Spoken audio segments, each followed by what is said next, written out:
sejarah, yakni Istana Niat Lima Laras yang berada di Tanjung Tiram, Kabupaten Batubara. Istana Niat Lima Laras merupakan salah satu istana kerajaan Melayu Islam pesisir yang berlokasi di Dusun 1 Lima Laras, Kecamatan Tanjung Tiram, Kabupaten Batubara. Disinilah tepatnya keberadaan Istana Niat Lima Laras yang sudah menjadi sebuah peninggalan. Istana ini berdiri sejak tahun 1907 dan selesai pada tahun 1912 yang digunakan sebagai pusat kekuasaan politik, sosial, serta ekonomi oleh Datuk Muhammad Yuda. Mari kita lihat suasana dari Istana Lima Laras. Pemberian nama pada Istana Niat Lima Laras ini diberikan langsung oleh Datuk Muhammad Huda.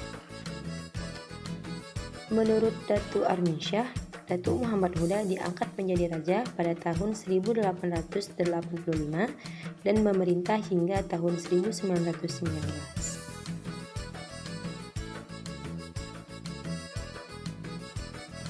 Pembangunan Istana Niat Lima Laras ini dibangun dengan biaya 150.000 gulden dan dikerjakan oleh tenaga ahli dari Cina.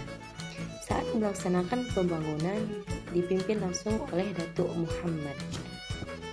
Bangunan Istana Niat Lima Laras ini memiliki 6 anjungan yang mana masing-masing menghadap ke arah 4 mata angin, memiliki 28 pintu dan 66 pasang jendela.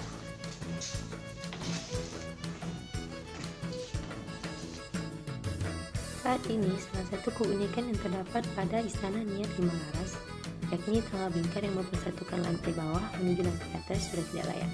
Pada saat sekarang masih bisa dirasakan jika berkunjung ke Istana Niat Lima Laras dan melihat kejayaan yang pernah ada di daerah Batubara. Awal mula Datuk Muhammad Huda mendirikan Istana Niat Lima Laras ini disebabkan oleh larangan berdagang yang diterapkan oleh pemerintah Hindia Belanda.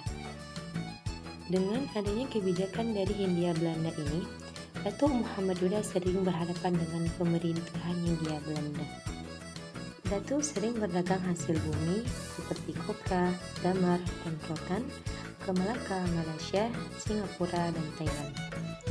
Diketahui bahwa Datuk Muhammad Huda memiliki 7 kapal tongkang dagangan yang menunjukkan bahwa perniagaan sang raja termasuk perdagangan yang besar pada masanya sebagai seorang pedagang yang merangkap sebagai raja.